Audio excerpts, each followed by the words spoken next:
Krishna Arts Education.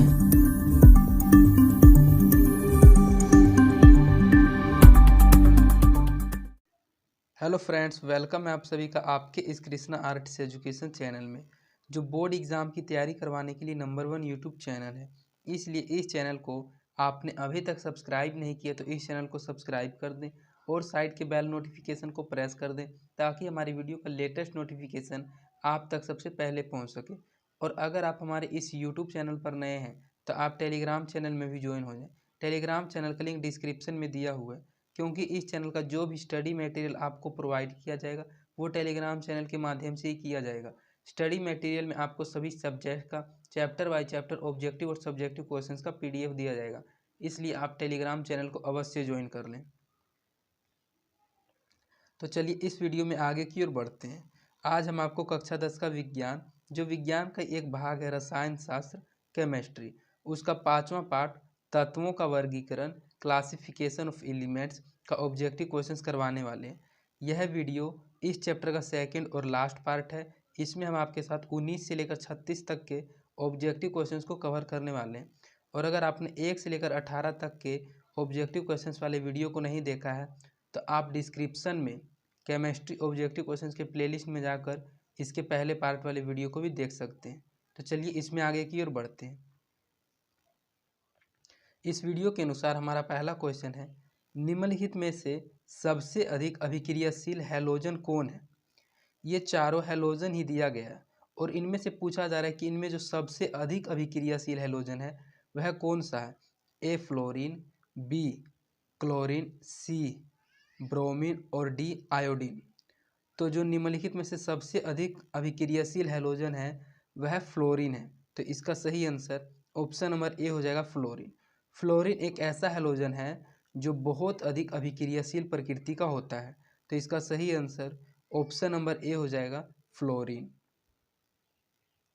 इसके बाद आपका नेक्स्ट क्वेश्चन है, निम्नलिखित में से कौन सबसे अधिक क्षारकीय होगा। ये 4 अणुसूत्र आपको दिया गया है और पूछा जा रहा है कि इनमें से जो सबसे अधिक क्षारकीय है वह कौन सा है। ए Na2O, बी Al2O3 और सी SO2 और डी NO2। तो आपने अम्ल क्षार एवं लवण वाले चैप्टर में हमने आपको पढ़ाया था कि Na2O एक ऐसा अणुसूत्र है, एक ऐसा क्षार है जो बहुत अधिक क्षारकीय होता है। तो इसका सही आंसर ऑप्शन नंबर ए हो जाएगा, Na2O। कि निम्नलिखित में से सबसे अधिक क्षारकीय कौन होगा, तो Na2 होगा। तो इसका सही आंसर ऑप्शन नंबर ए हो जाएगा, Na2O। आवर्त सारणी के समूह I के तत्व कहलाते हैं। जो आवर्त सारणी का समूह 1 होता है उसके तत्व क्या कहलाते हैं।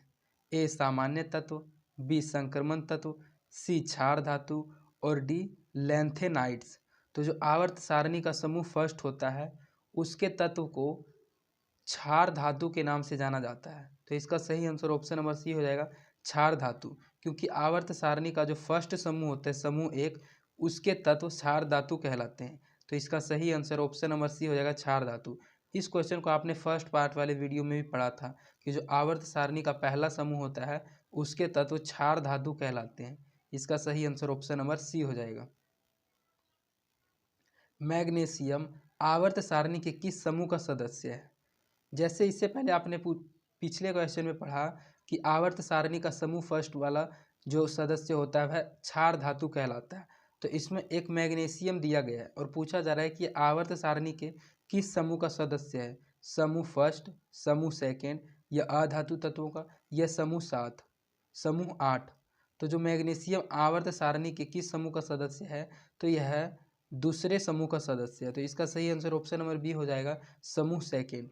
मैग्नीशियम आवर्त सारणी के दूसरे समूह का सदस्य है। तो इसका सही आंसर ऑप्शन नंबर बी हो जाएगा, समूह सेकेंड।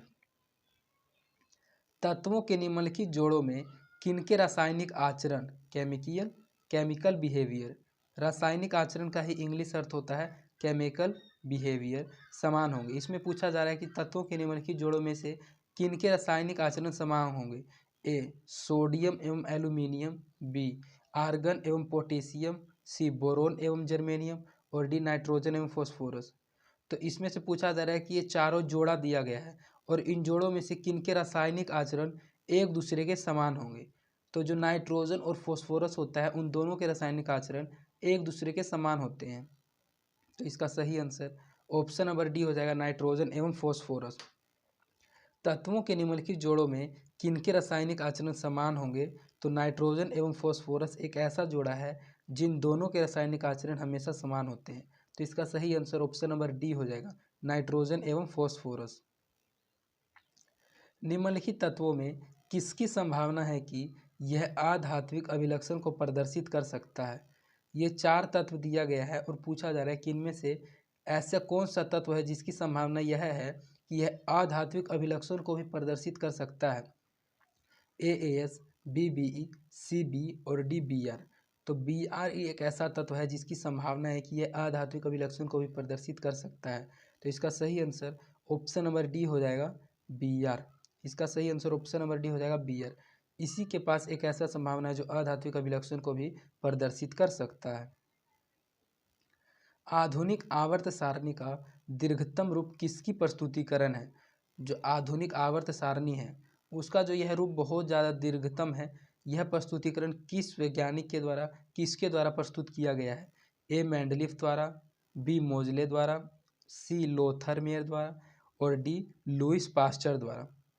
तो जो आवर्त सारणी है उसका दीर्घतम रूप मोजले के द्वारा प्रस्तुतिकरण है। तो इसका सही आंसर ऑप्शन नंबर बी हो जाएगा, मोजले। क्योंकि जो आजकल का आधुनिक आवर्त सारणी है उसका जो यह दीर्घतम रूप है वह मोजले के द्वारा ही प्रस्तुत किया गया था। तो इसका सही आंसर ऑप्शन नंबर बी हो जाएगा, मोजले। निम्नलिखित तत्वों में कौन सबसे अधिक अधात्विक गुणधर्म को प्रदर्शित करता है?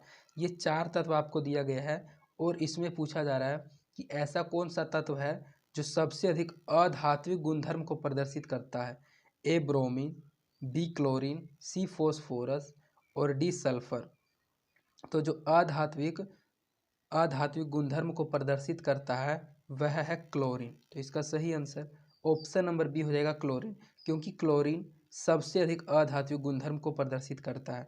तो इसका सही आंसर ऑप्शन नंबर बी हो जाएगा, क्लोरीन। किसने कहा है कि तत्वों के मूल गुणधर्म उनके परमाणु संख्या है, न कि परमाणु द्रव्यमान?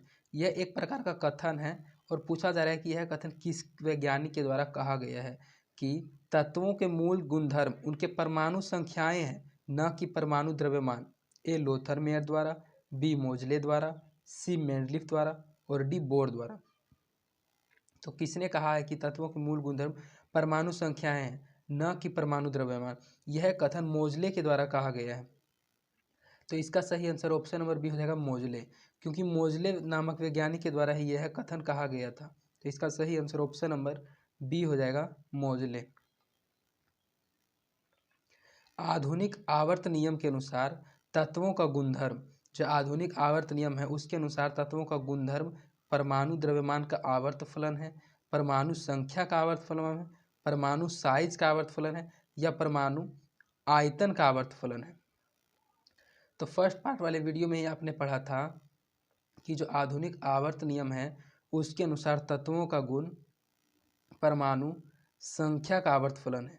तो इसका सही आंसर ऑप्शन नंबर बी हो जाएगा, परमाणु संख्या का आवर्त फलन है। आधुनिक आवर्त सारणी में बाएं से दाईं ओर जाने पर परमाणु साइज आकार क्या होता है? अगर आप आधुनिक आवर्त सारणी में बाएं से दाईं की ओर जाते हैं तो जो परमाणु का आकार होगा वह क्या होगा? ए बढ़ेगा, बी घटेगा, सी अपरिवर्तित रहेगा या डी इनमें से कुछ नहीं होगा, अर्थात कोई नहीं।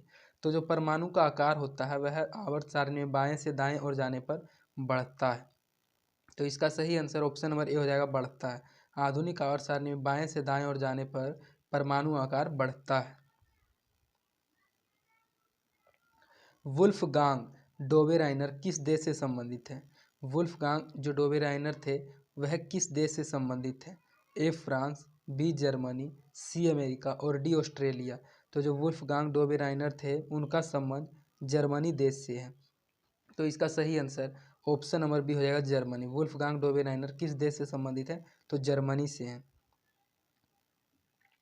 मेंडेलीफ का जन्म कब हुआ था? मेंडेलीफ एक वैज्ञानिक का नाम है और आपसे पूछा जा रहा है कि जो मेंडेलीफ है उनका जन्म कब हुआ था?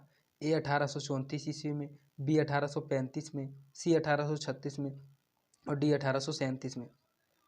तो जो मेंडलीव थे उनका जन्म 1834 ईस्वी में हुआ था। तो इसका सही आंसर ऑप्शन नंबर ए हो जाएगा 1834 ईस्वी में। भारतीय संगीत प्रणाली में संगीत के कितने सुर होते हैं? जो भारतीय संगीत प्रणाली है उसमें संगीत के कितने सुर होते हैं? ये तो लगता क्वेश्चन है किसी अन्य सब्जेक्ट का आ गया, लेकिन इसका भी आंसर हम आपको बता देते हैं। ए 5 सुर, बी 6 सुर, सी 7 सुर और डी 8 सुर। तो जो भारतीय संगीत प्रणाली है उसमें संगीत के 7 सुर होते हैं। इसका सही आंसर ऑप्शन नंबर सी हो जाएगा 7 सुर। भारतीय संगीत प्रणाली में संगीत के कितने सुर होते हैं? तो 7 सुर होते हैं। जब मेंडलीफ ने अपना कार्य आरंभ किया तब कितने तत्व ज्ञात थे? जब मेंडलीफ ने अपना कार्य को शुरुआत किया था तो उस समय हम लोगों को कितने तत्व ज्ञात थे?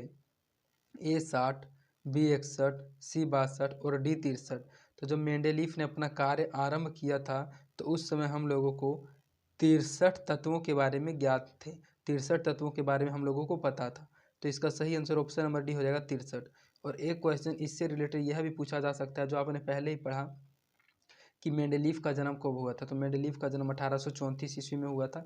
इस बात को भी आपको ध्यान में रखना है कि मेंडलीफ का जन्म 1834 ईस्वी में हुआ था और जब इन्होंने अपना कार्य आरंभ किया था तब उस समय 63 तत्व हम लोगों को ज्ञात थे। तो इसका सही आंसर ऑप्शन नंबर डी हो जाएगा 63। आधुनिक आवर्त सारणी में परमाणु साइज से क्या पता चलता है? जो आधुनिक आवर्त सारणी होता है उसमें परमाणु साइज अर्थात परमाणु आकार से हम लोगों को क्या पता चलता है? ए परमाणु की व्यास, बी परमाणु की त्रिज्या, सी परमाणु की परिधि और डी इनमें से कोई नहीं। तो आधुनिक आवर्त सारणी में परमाणु साइज से हम लोगों को परमाणु की त्रिज्या के बारे में पता चलता है। तो इसका सही आंसर ऑप्शन नंबर बी हो जाएगा परमाणु की त्रिज्या। आधुनिक आवर्त सारणी में परमाणु की साइज से क्या पता चलता है? तो परमाणु की त्रिज्या पता चलता है। एक पिकोमीटर कितने मीटर के बराबर होता है? जो एक पिकोमीटर होता है वह कितने मीटर के बराबर होता है? एक 10 के power -10 metre, B 10 to the power -11 metre, C 10 to the power -12 metre और D 10 to the power -30 metre. तो जो एक पिकोमीटर होता है वह 10 के पावर -11 मीटर के बराबर होता है। तो इसका सही आंसर ऑप्शन नंबर बी हो जाएगा 10 के पावर -11 मीटर। इसके बाद इस चैप्टर का लास्ट क्वेश्चन है, किसी भी तत्व की संयोजकता कैसे निर्धारित की जाती है? अगर आपको किसी तत्व की संयोजकता निर्धारित करना है तो उस तत्व की निर्धारितता की जो संयोजकता होती है वह कैसे निर्धारित की जाती है? ए इलेक्ट्रॉन की संख्या से, बी प्रोटॉन की संख्या से, सी न्यूट्रॉन की संख्या से और डी इनमें से सभी। तो अगर आपको किसी भी तत्व की संयोजकता निर्धारित करनी है तो वह सिर्फ इलेक्ट्रॉन की संख्या से ही निर्धारित की जा सकती है। तो इसका सही आंसर ऑप्शन नंबर ए हो जाएगा इलेक्ट्रॉन की संख्या से। किसी भी तत्व की संयोजकता कैसे निर्धारित की जाती है? तो इलेक्ट्रॉनों की संख्या से उसकी संयोजकता निर्धारित की जाती है। इसका सही आंसर ऑप्शन नंबर ए हो जाएगा। तो इस प्रकार आपका इस चैप्टर का 36 ऑब्जेक्टिव क्वेश्चंस कंप्लीट करा दिया गया है जो एग्जाम के दृष्टिकोण से बहुत ही महत्वपूर्ण क्वेश्चंस थे। इसके बाद आपका इसी चैप्टर का सब्जेक्टिव क्वेश्चंस का भी वीडियो लाया जाएगा। और अगर आपको हमारी वीडियोस पसंद आती है तो आप अपने दोस्तों के बीच इन वीडियोस को ज़रूर शेयर करें और आप हमारे वीडियोस को लाइक भी ज़रूर करें। इससे हमारा मोटिवेशन बना हुआ रहता है। तो आज के लिए इतना ही। धन्यवाद।